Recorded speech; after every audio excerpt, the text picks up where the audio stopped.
mobility. They had an intense amount of pick potential across all roles for their squad. So I'm very interested in their draft if they tend to go with the same line here. But also momentum, because like these mobility comps, they can go both ways. If they don't snowball early with an early gank top, then the game looks much different as well there, because they were often playing in 45 scenarios.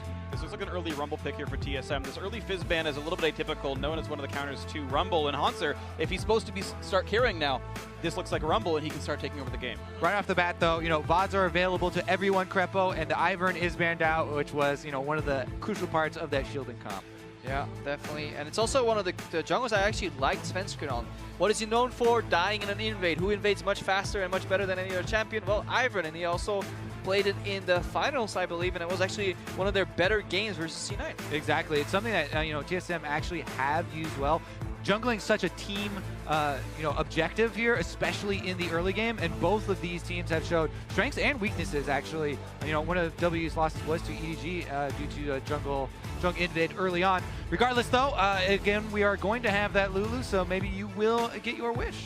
And interesting to seeing Lulu picked over AShe, because Karma is the obvious answer that almost every team does. But Mystic's most played is AShe, and I know he has other backups as well, but we had seen so many other teams first pick that champion. Yeah, the problem is, though, if you run into a team with Mystic as an AD carry who's a really good hyper carry player, they just pick Lulu and Karma, and suddenly you're struggling for late game. Also, though, with WE, Karma has an extra value because they are so fond of playing her in the mid lane. She is second most played, right behind, I think it was Cinder, I checked a second ago, but certainly, yes, they are very fond of playing double support, so you're right. With the context of how WE plays, I rescind my statement. Lulu makes way more sense. Yeah, it's definitely up there. Same for TSM. They seem to favor Lulu quite a bit there as well. Also, with Xiye's Karma being so prevalent, we've seen it a lot with Condi playing, Lee Sin or Elise. And Karma, even early on, can spam Qs and try and push up a minion wave and try and get some of this jungle action going early. So, this looks like they may be going with a similar style and try and take it to Svenskeren.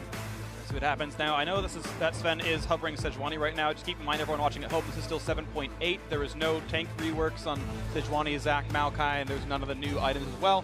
Looking like it's going to be maybe Ezreal for the bot lane pickup instead. That's locked in. Wouldn't mind Orianna here from Bjergsen either, potentially. They do go for the jungle choice, so that goes down the drain here. But they get a comfortable jungle on Sven as well, because coming to the tournament, it was either Ivern or Lee. Exactly. That is key, too, because the Lee Sin plus the Elise is not something that, all junglers have equal, right? These are two junglers that are very similar in their early power, but, I like the Lee Sin from Svenskeren so much more than his Elise. Yeah, definitely so. Both these players most played of the year, and we're going to see what actually comes in after this one. The Elise still going to be hovered, and might be the lock-in after all, and it will be a set of equal roles and somewhat similar champions across the roles. Yeah, role parity right here, double support. That's also being able to be flexed here. So usually what we see is either an early tank pickup on the side of WE or counter pick for top lane. It depends what direction you want to go. Now, of note, we haven't actually seen any Lulu out of Xiye yet in the mid lane this year. Not that he can't play it. Of course, we've seen players start picking up that style, but it hasn't been something he's shown yet. Well, he can't play it this game because Bjergsen would be the mid laner to take that one.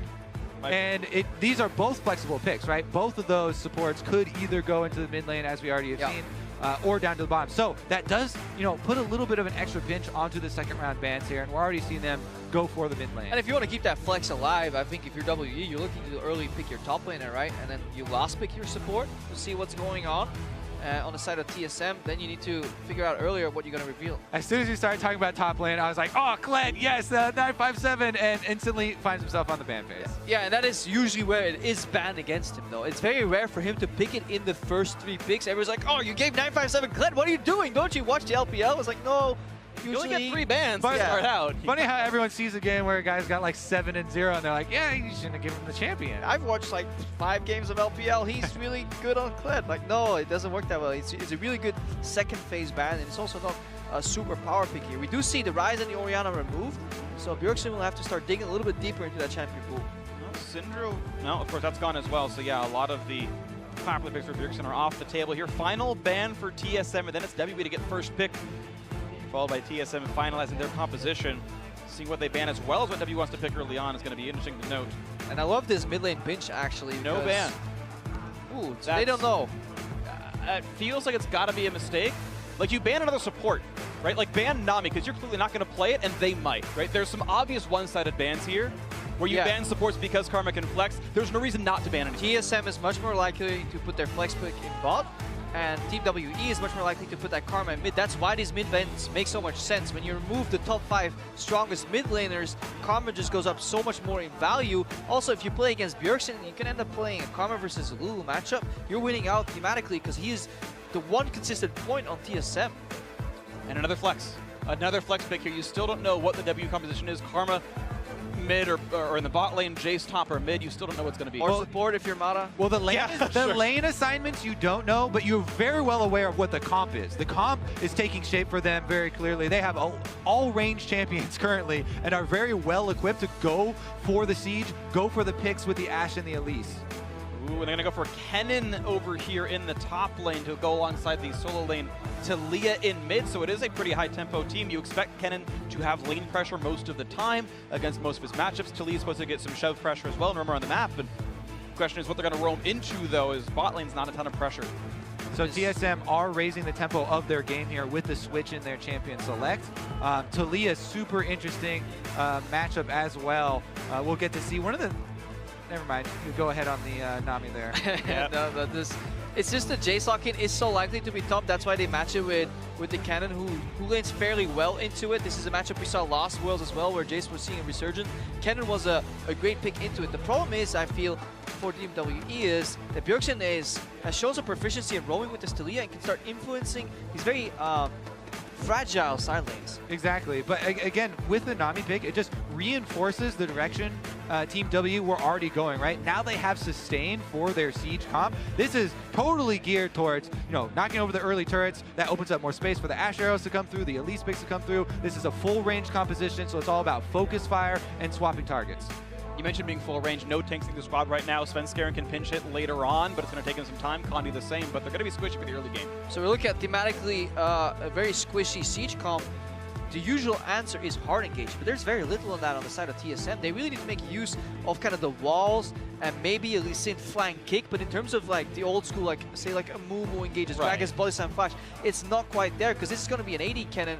That ulti drops off pretty quickly in the late game. It drops off in damage. To their credit, it will be a large stun, and maybe a Taliyah wall can block them off. Like, there are, like to your point, it is not easy. Yeah. TSM do technically have ways of cutting off the team or crowd controlling them, but it is difficult, which means on average, it is not a great engaged team. The tools are there, but they're weak tools. They're a bit old. They're from the Bronze Age, maybe something like this. And can TSM get into them? Maybe so. Of course, you look at the Gigabyte Marines comp, only 2 of them have really like hard ultimates. They've all got an R button, but it's only Mystic and Ben who have long durations. And the hopes are dropping for TSM. One of their local casters just called them bronze. I mean, come on, Phreak.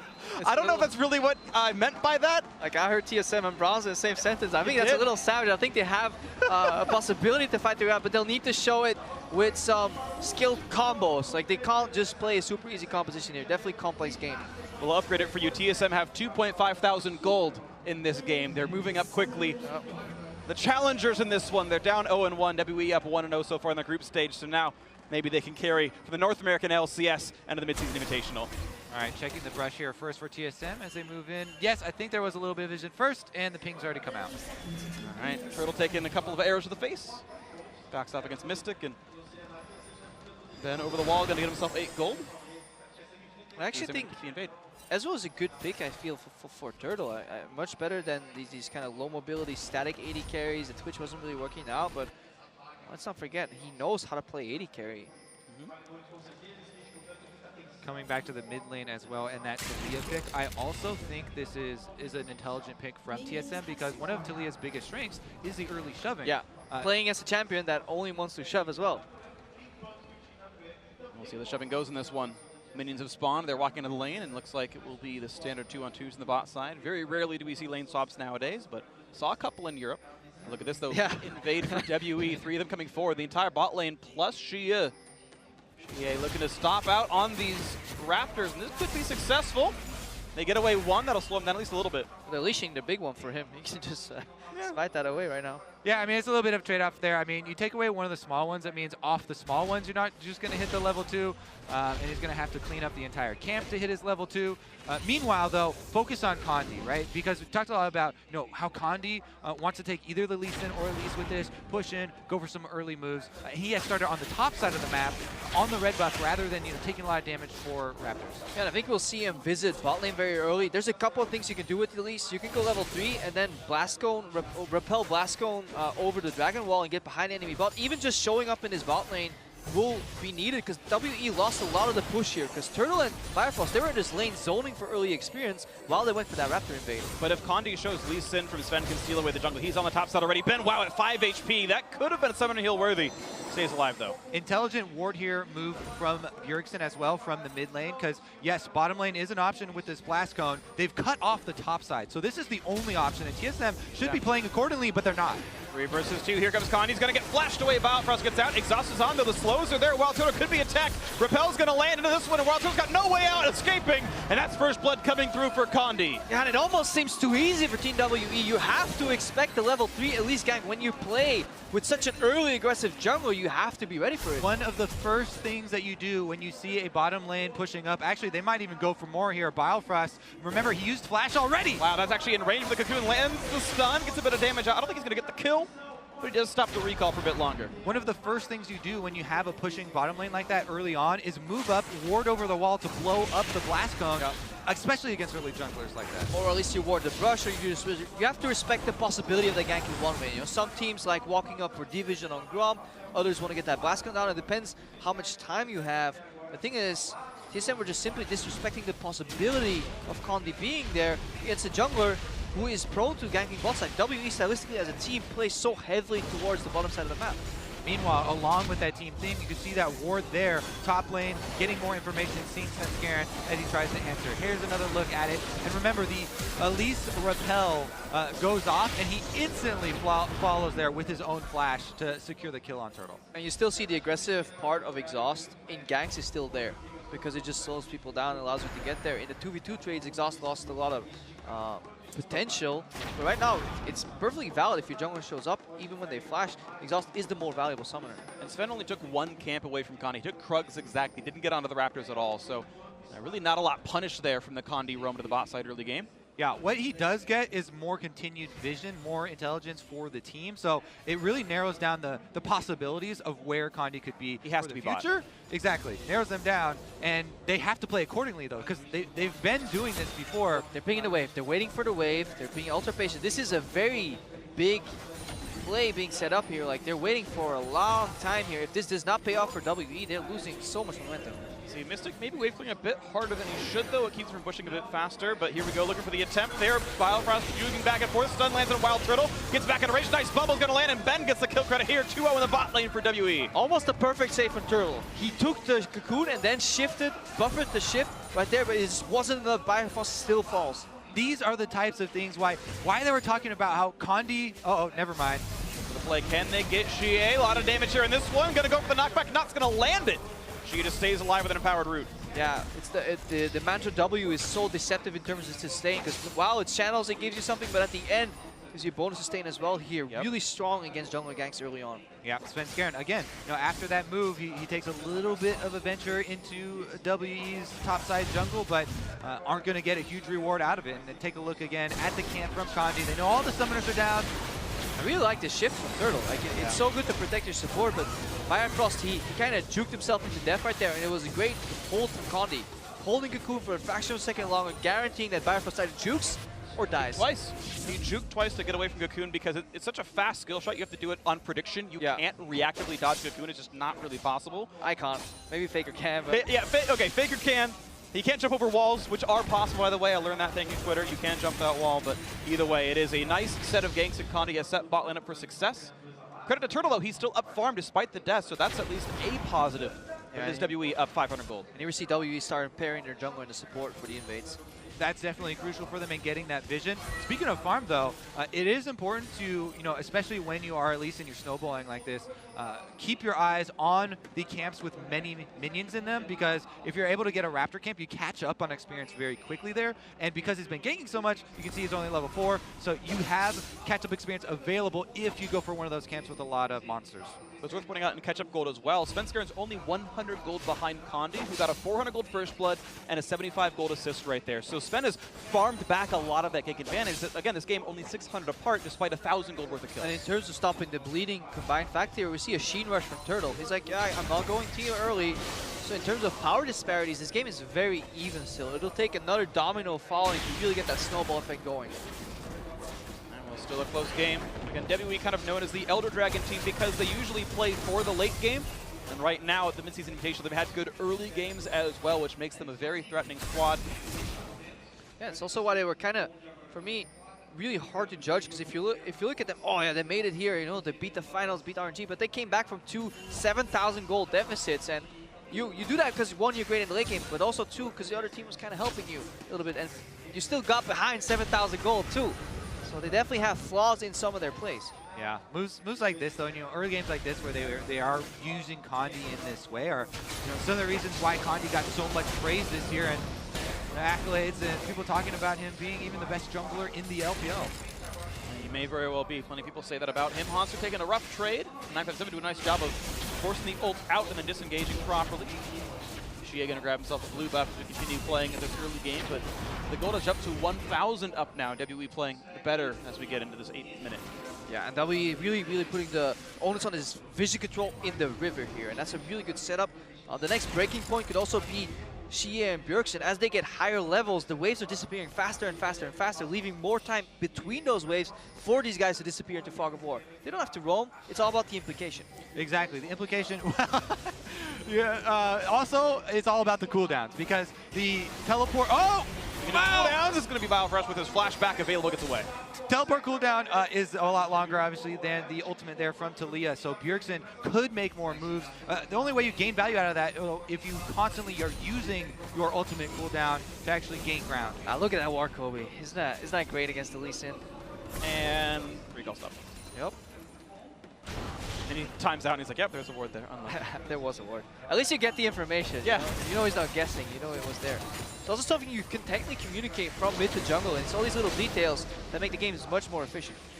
There disappears another minion wave, though, as you guys are talking about, and now Bjergsen has the freedom. What's he going to do with it? A little bit of a feint top. Another one he's of going those top, wards. though. Well, Hauntzer 20 seconds away, so it's going to be without the slicing Maelstrom for this. Controller's going to see the Elise in, so it's going to take his time to clear that one away. Bjergsen attempted the roam and said, well, there was wards, we got stopped. I will go back into this one. But now Xiye has mid lane priority, and he can actually push up and potentially disappear into the bottom lane. One Mantra Q, one more Q, and he can start putting river pressure with Condi.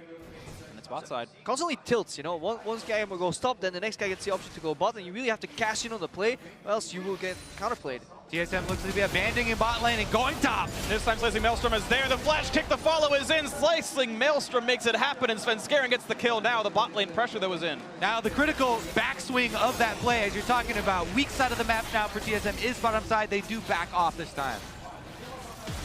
One kills, 500 gold lead, and WE gonna go for first turret gold. How fast will the wave die? Fast enough, actually. This might be just enough for TSM. No, they've got to wait the next wave as well. And it looks like WE's gonna push faster. WildTurtle does not have an ulti to stop this with. Maybe he can bait himself out. The rush is in, and it's actually going to be TSM a bit faster on the play. Nami had actually run back, and not enough damage was done by WE, so well played to the TSM duo staying for the turret. And when Condi was spending so much time camping in the bottom lane, Sven spent a large amount of time setting up that top lane dive as well. And when they knew Condi was around the bottom side of the map, it was so easy for TSM to capitalize right there, and they just fought their way back into the game. Crucially, it was the repeat roam. The first one got control over that tri-brush ward. Then the repeat was when there was no wards left and got the kickback. All right, I'll take another look here. Sven, he had previously cleared out all the vision in that tri-brush, heads through, doesn't hesitate, ward hop into the flash. And we also see one of the weaknesses of 957, because as long as our spectator UI is correct here, his flash was up. And the second you see Elise come in your lane, you flash first, think later. Yeah. You don't need to know, is he going to get me with kick flash? No, he will Yeah, flashing there will always be worth the respect, and that actually has really big ramifications, because if you can slow down the push afterwards, that would be the first turret for WE. Now they also have to remember about picking up the pieces after these traded sides. You have to assume that the enemy is going to leave behind a tremendous amount of vision in the side of the map that they just previously controlled. Bottom here for WE and top side for TSM. Yep, lots of nice aggressive control wards and red wards there for WE. You can see them, you know, in aggressive brushes that can watch the path in. Nice ward over the wall by Biofrost. Realizes that this is a dangerous location, but Mystic's carrying a control ward. Shout out to him for having vision.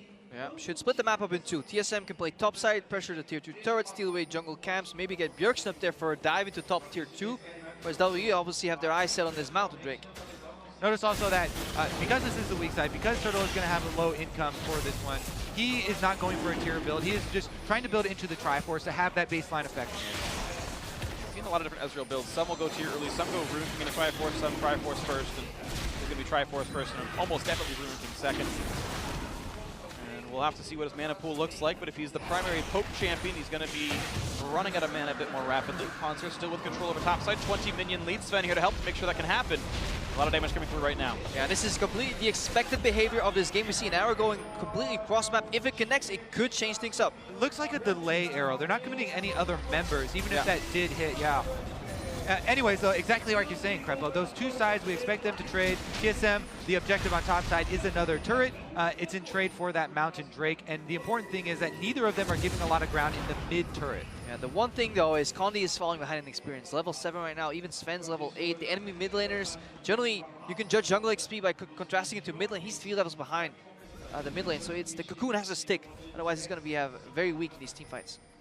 See what they can get on this one as the ward's going to be going down. WE still playing for this bot side. This time there's no Drake to kill, so it's only the tier 2 turret. Not going to get it yet. Nice jump back for Sven, but here comes the TP, and look for the play. TSM not going to cut them off with the Weaver's Wall, though, and Hauntzer's TP means absolutely nothing.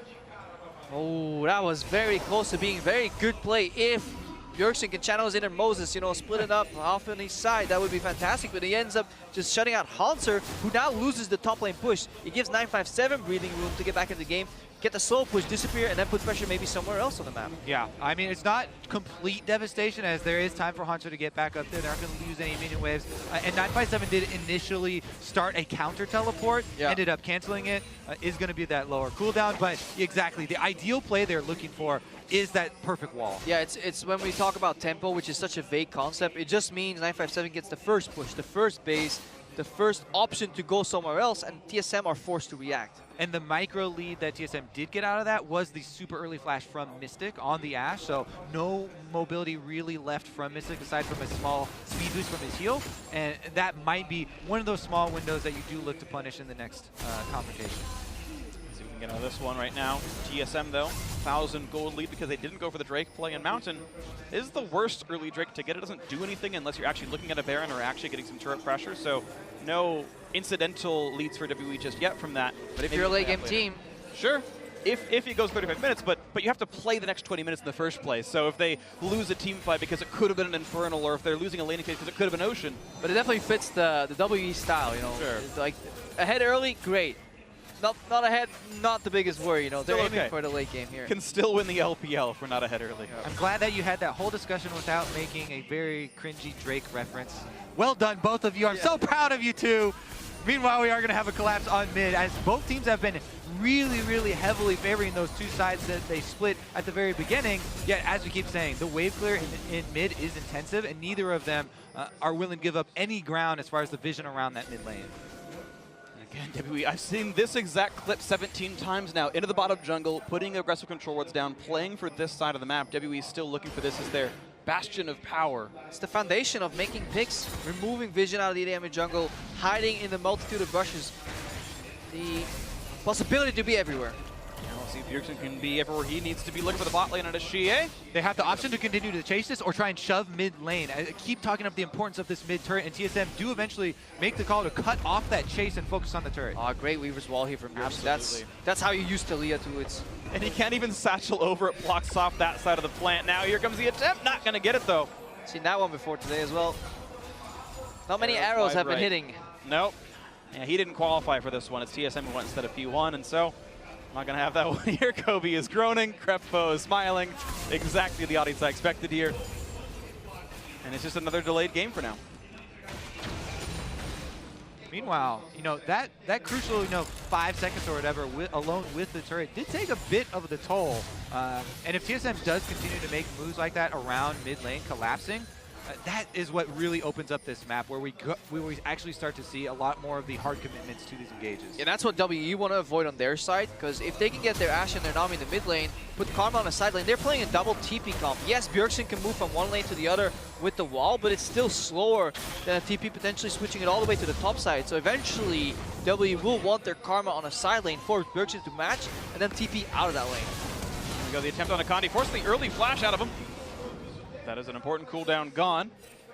As far as Slicing Maelstrom's cooldown, it'll be up about the same time as a Drake. It'll be missed by about 30 seconds, but TSM delays will have the ulti back up, and condi will not be having flash for a while. Meanwhile, there is a ward behind Mystic right now. Hauntzer still has a good 15 to 20 seconds left on this teleport, but that is a position where you don't think WE have been timing that teleport that exactly. And this Ashe still doesn't have flash from that last engage, so those are very slim margins for him to push up that far, but that's kind of how confident they are in their matchup with those AD carries. Yeah, they play side lane to see everybody, but it's so easy, especially when the lanes get longer and the map gets switched up, to forget about some deep wards being placed somewhere. But then it's always also up to TSM to capitalize on that, pull the trigger. And a team that has been struggling both with expectations and performance may not be willing to just pull the trigger that fast. Ask maybe one more time, should we do it? And by that time, Mystic's out. On the same side, can be bitten by the exact same double teleport ready here for WE, and an Ashe arrow that if it catches somebody, buys you plenty of time to complete those channels. We'll see if Mikhails comes in ever. Biofrost will be the one to buy it, but you likely see Redemption come out first for it. See if they can play around the crowd control well. They're not looking for the play into the mid lane. Xiye forced a flash, but the Rune King slow is there. Not going to get much more, though. Of course, Ben had the tidal wave if needed, but still, that's 2 flashes down now, both forced by Hauntzer. Yeah, good angle on that flash. You're utilizing the wall, getting away here, but still the pressure from TSM. They move from top to mid, whereas right now, WE, they can just stall the Drake while 957 matches the push in top lane. Yeah, he's pushing top lane, plus they just let Mystic shove down on the bottom side, so both side waves controlled here by WE, while TSM are choosing between that mid objective that they started earlier and then retreating back to the Drake. Whoever wins the next team fight has a lot of rewards that they could take off the map. Let's see what they can do with this one. 400 gold difference. TSM certainly playing a much better game than they did in the previous. WE certainly not snowballing as much before, but again, we reiterate, they don't really care about the early game nearly as much. And we see the end game goes. We see the flow of the game as well. You have control for a moment, but that means the other team is probably fixing their side lanes, and now you have to react if you're TSM. And remember, neither of these teams are really teamfight teams. They don't want to stand at this dragon and just have a massive brawl. It's all about creating picks, and that's why side lane pressure is so important. Removing a few members, forcing them into predictable paths can be the catalyst towards picks. Exactly. That small minion wave that we talked about, Mystic pushing, 35 seconds earlier, Turtle goes down, he picks it up by hand. Now keep in mind, there are, slightly riskier tools that you can use, Ezreal Ultimate, to try and cut off the ranged minions and cut down the DPS on those, cross-map stuff that you can try and go for. But as you said, are they willing to pull this trigger? They have had a slow start. Yeah, or you just up to lose farm. That is the whole reason why side lane push is so important. If you can then match the objective, well, they lose 2 waves to the turret. Great, and that's incremental values in ways of getting ahead. But right now we see TSM at least 800 gold up. They were behind earlier. They are definitely crawling back. About looking to make the big plays as Condi and Ben once again get control of their own jungle. Not so much to do except kill a ward, but that's something to do. Not going to go for that play. Svenskeren not going to follow through. This mid turret very, very low on health. 2 models will do it. There's the turret down, but Biofrost chunked out by 957. Here they go. Misses on the cocoon. You could see how much they gained from just landing that sonic wave, though, because of the fact they forced Xiye's flash earlier. He has to respect it. He backs off. I'm going to do it. I got to walk back here. Can't defend it. And the range creeps were all in one hit as well, so somebody didn't buy enough AP to clear them out. They're going to get it, though. 1,500 gold TSM. Actually with a solid lead for themselves. It's been a slow-paced game, but honestly, TSM can be happy with how this one has been going out. They were never that hyper-fast-paced of a team back in North America, even against somewhat weaker opponents, and they are grinding out solid leads. You had Sven out farming Condi. The bot lane has done okay despite the early ganks, despite the fact that, you know, they're both best in the team so far. Hauntzer has remained this plus 17 minion lead, which is not too bad. He's been part of the turret pressure game as well, and hey, plus 2 turrets for TSM is a good place to be. Yeah, and for me, TSM's identity seems to be get a pushing bot lane, self-sustaining, and then play around the top side of the map. But with Camille being nerfed, Hauntzer had a hard time finding a new carry. He now tries to go back to the Kennen here. But Kennen is an incredibly slow pick in the sense that it only wins by side lane pressure. And maybe you can bring it into the fights once you get a Runons on 3rd and 4th. But it's not like AD Kennen in the bottom lane where you get Runon 2nd. You get this 4th. Yeah. And it takes a very long time for this pick to really have an impact on the map. Mallet's second for him, looking for the dive. Hauntzer 957 still has turret dagger though. Got to be a little bit careful in this one. Hauntzer a bit injured on this, and turret down a bit low, but they do force the flash at a 957 as the minion wave falls. A chase in for Bjergsen. One more hit will do it. Bjergsen gets the kill. Nice job of the TSM solo laners. Pick that one up and go for the turret afterwards. They've also sent Turtle up topside to delay this push. This isn't really about fully stopping. It's a 1v3. He's just throwing out a little bit of poke to try and delay them, dissuade them, and get TSM a micro advantage. Yeah, and he's just going to catch that wave and push it back if they leave right now. He's ready for the next phase in that play because the lead is and the tempo is already on TSM side. We need to know what happened to Xiye's teleport. Because WE as a team, they seem confident that was going to land. That's why 957 stayed around. He was so confident they could turn that around, but Xiye got cancelled. Maybe it was a polymorph. Don't know exactly what it was, but either way, it wasn't good for him, and now TSM up in a decent way. An extra kill overall. It's Lee Sin kick, yeah. Svenskeren went in, dash, flash, kick. Really good move by the jungle. That's the way you can still help the side lanes right there. Exactly, does earn them pretty big momentum advantage. And TSM, as you know, pushed in very quickly for that extra turret. Blue buff gonna go to Sven, doesn't want to wait for Bjergsen to grab it. In the end, even though it is delayed, they are able to take the turret and chase TSM off of the mid lane, but such a big advantage. We're talking about the mid lane turrets for so long. You know, when there is this threat of the picks with the Elise and the AShe arrow, so much more secure for TSM, and they can really build out their vision from that mid turret. Yeah.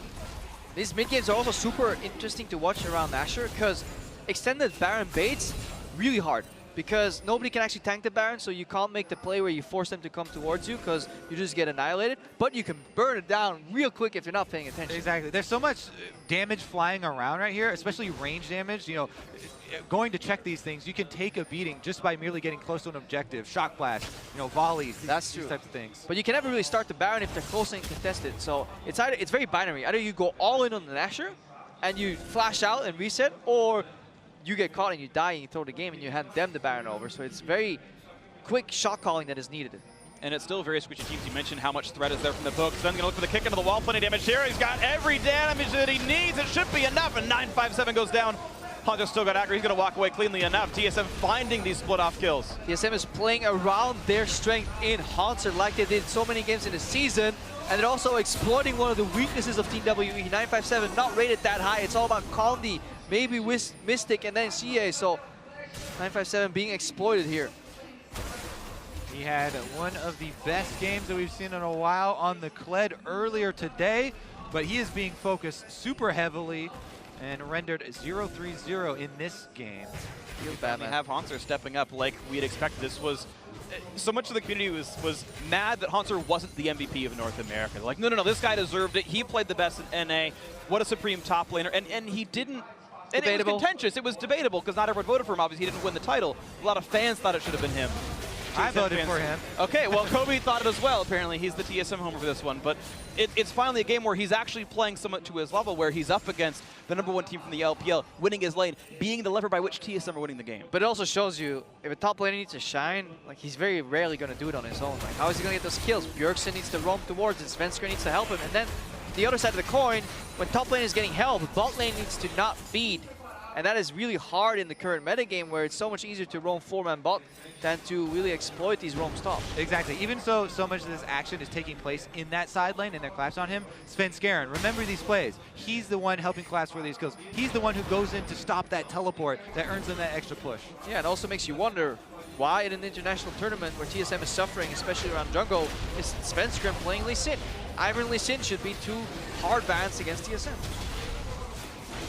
play is most played. He's having a decent game of it so far, gotten his team 2 of the kills.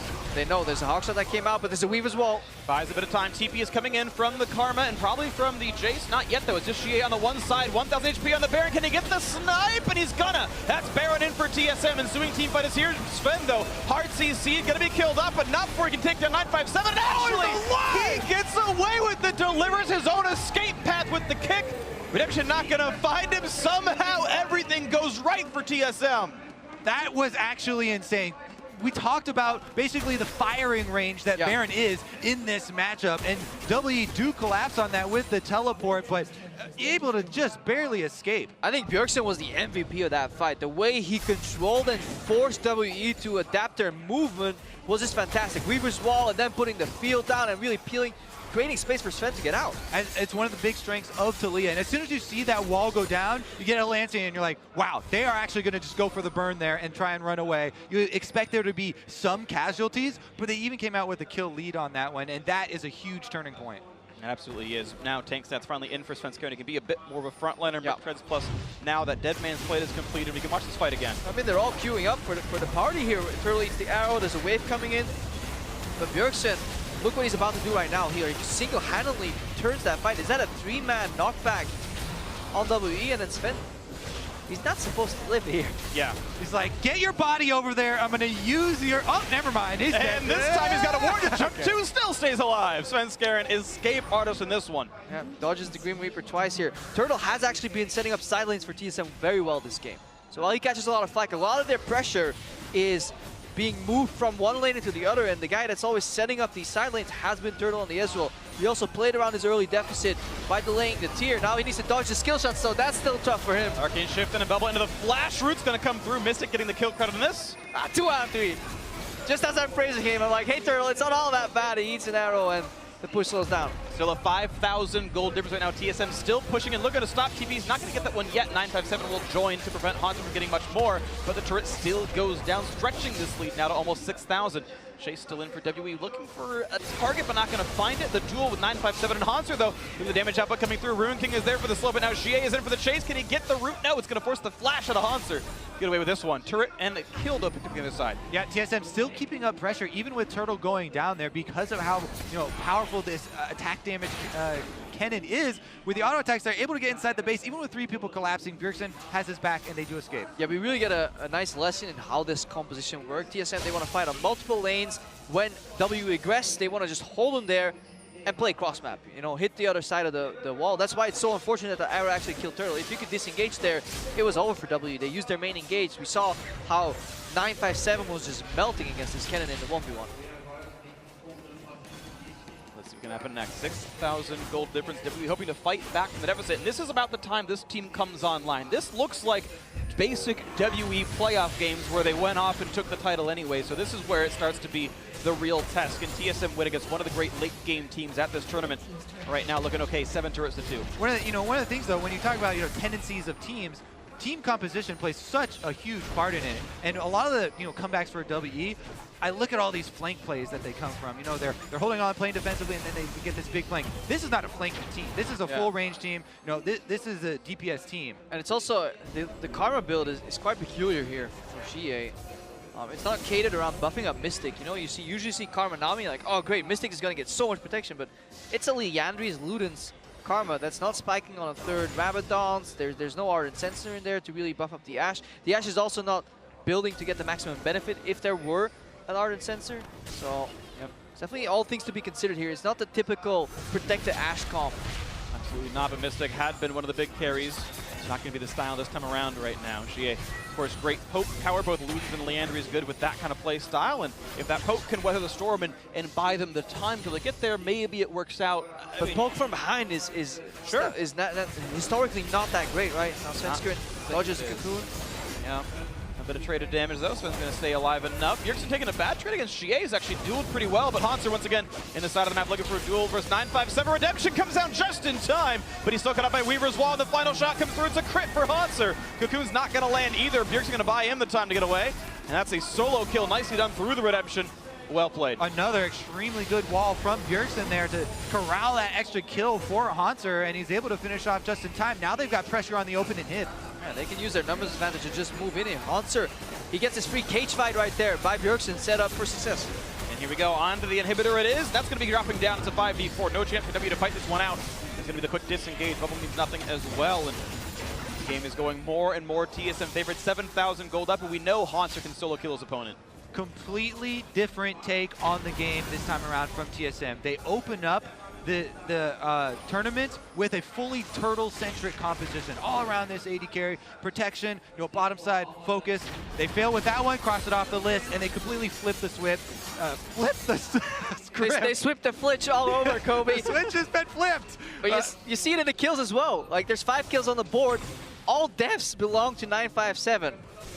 Like, there's the bottom side of WE has been surviving for the majority of the time. It's just complete topside dominance from TSM, and their bot side has been surviving.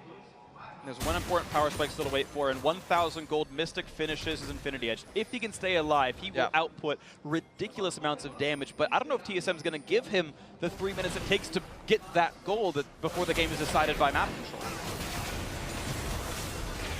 See what it's going to be right now. Bjergsen kind of push away on the condi, forcing the flash again. WE forced have lost so many defensive flashes. You're getting away from the aggression of TSM into the jungle. The threat of Hauntzer, the threat of Bjergsen, the threat of Svenskeren is constantly there and pushing WE away. And the later this game goes, the easier it is for Svenskeren to play frontline and just soak up skill shots, soak up CC, because he knows it takes too long to burn through Svenskeren, and when you do, you're down too many cooldowns, while the DPS on TSM only increases. On Hauntzer, on Bjergsen, continuous damage output from these champions, Taliyah and Kennen. Very big. You hear that? That's another wall from Bjergsen. Comes through, cuts off the easy objective for them, and they get almost, the entire turret. Sounds like a bald eagle flying over the station. I don't know why I did that. Wait, was that you? That was me. Oh, it definitely was a bald eagle. High five, that was amazing. All right, well, here we go. We've got a bigger wingspan on this one. Let's see if they can get the mid lane to go down, as the minion wave is pretty far away right now, but they'll wait for it. WE still have not found that opening. Mystic does have the arrow available. Not going to get the target just yet. Ocean Drake up in 15 seconds. Maybe that'll be the target. Ooh. Baron's up right now. That would be a sexy 2-man Asher being started by TSM there. It's about the illusion of the push. Yeah, they would want to switch Hauntzer in to tank the Baron, though, with the lifesteal, and take turns to have Bjergsen switch back out there, buy time for the rest of the team to get...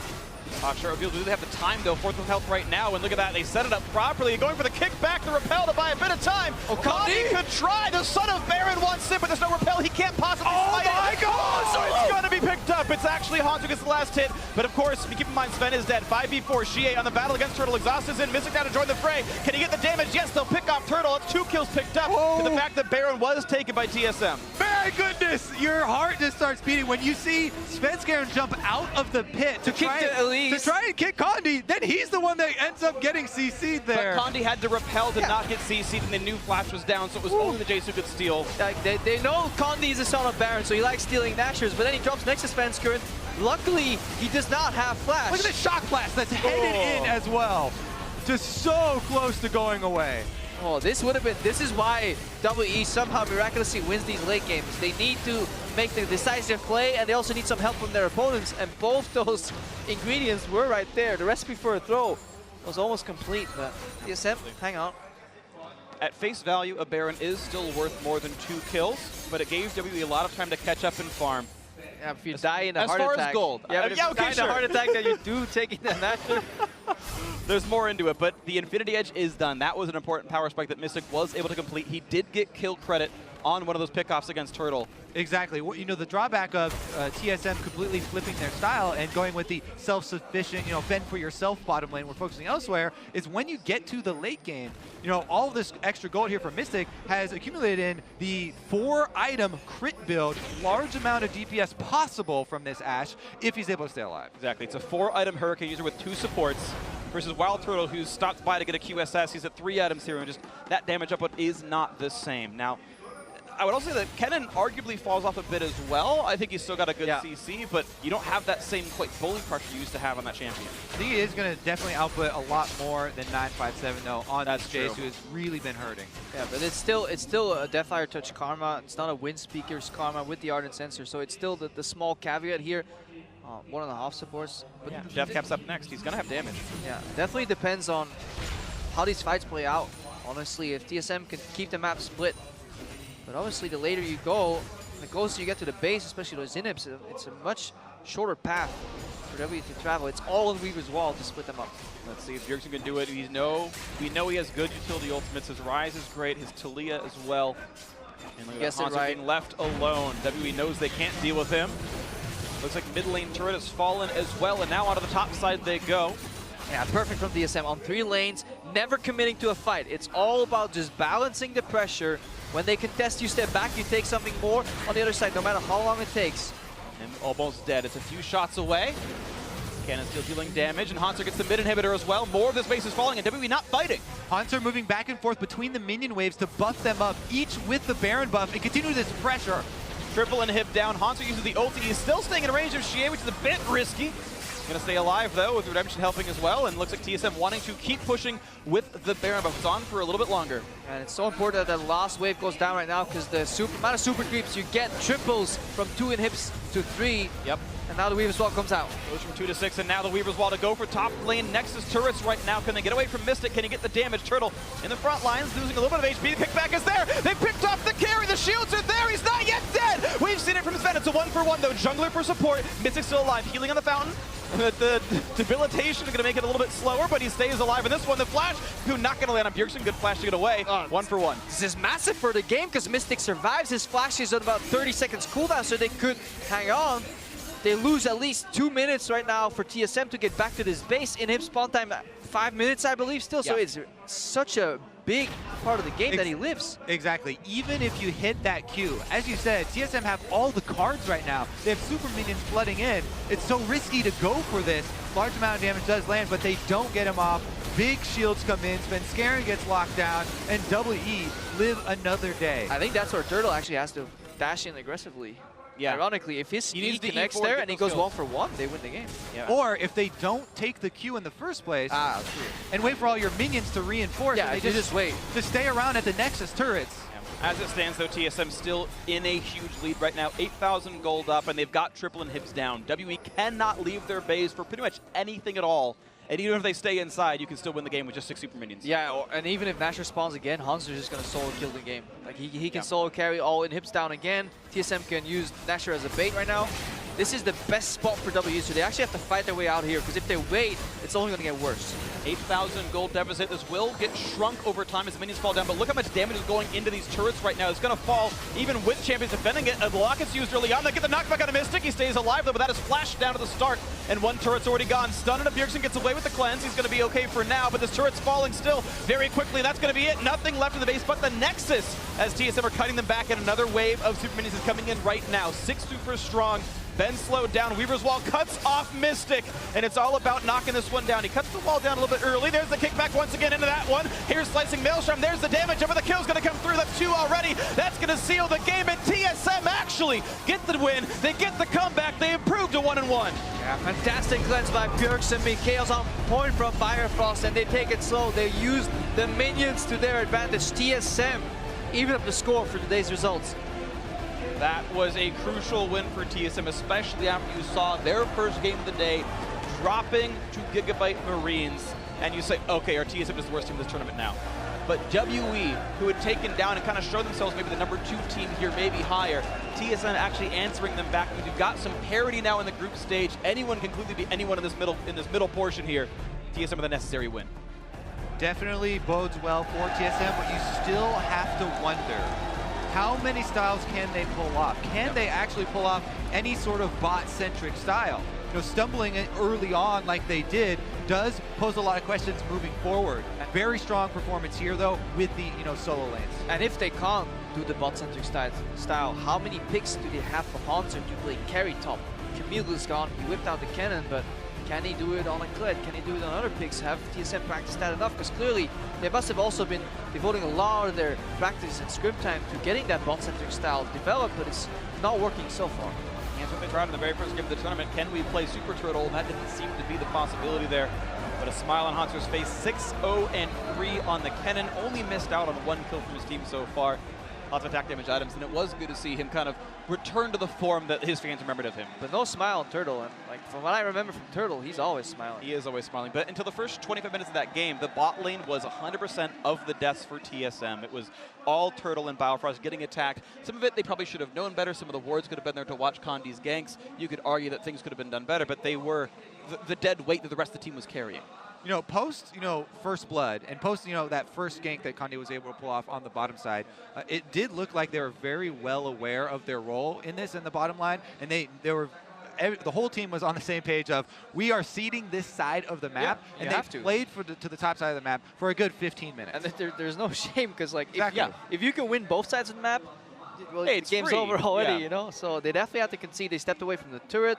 There was Turtle in the side lane setting up the slow pushes. So it worked for TSM, but it's still, this strategy requires like an early gank to really trigger that advantage in the top lane, because otherwise it will just even out and Kennen can't get enough side lane pressure. Yeah, but of course that did happen. Svenskeren got 2 very good ganks off himself.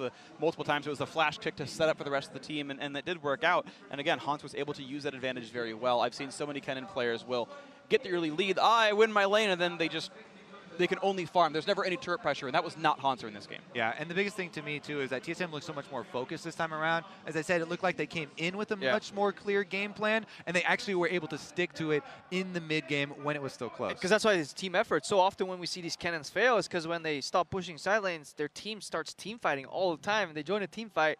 They come in with the most beautiful flank, they pop hard, and then they realize I'm 80 Kennen and I do no damage whatsoever in a team fight. TSM kept the map open. Yeah. A lot of nice walls from Really Bjergsen, nice. and then a lot of just push and pull. Yeah, it didn't show in the KDA, but there were several kills that he got just because he cut off the retreat pass. If Jayce can't get out, he's going to be alone there in the cage with the Kennen. It's going to work out there. So, of course, TSM with a great win, but now we're going to head downstairs to Shox, where she's joined by TSM's top laner to get his thoughts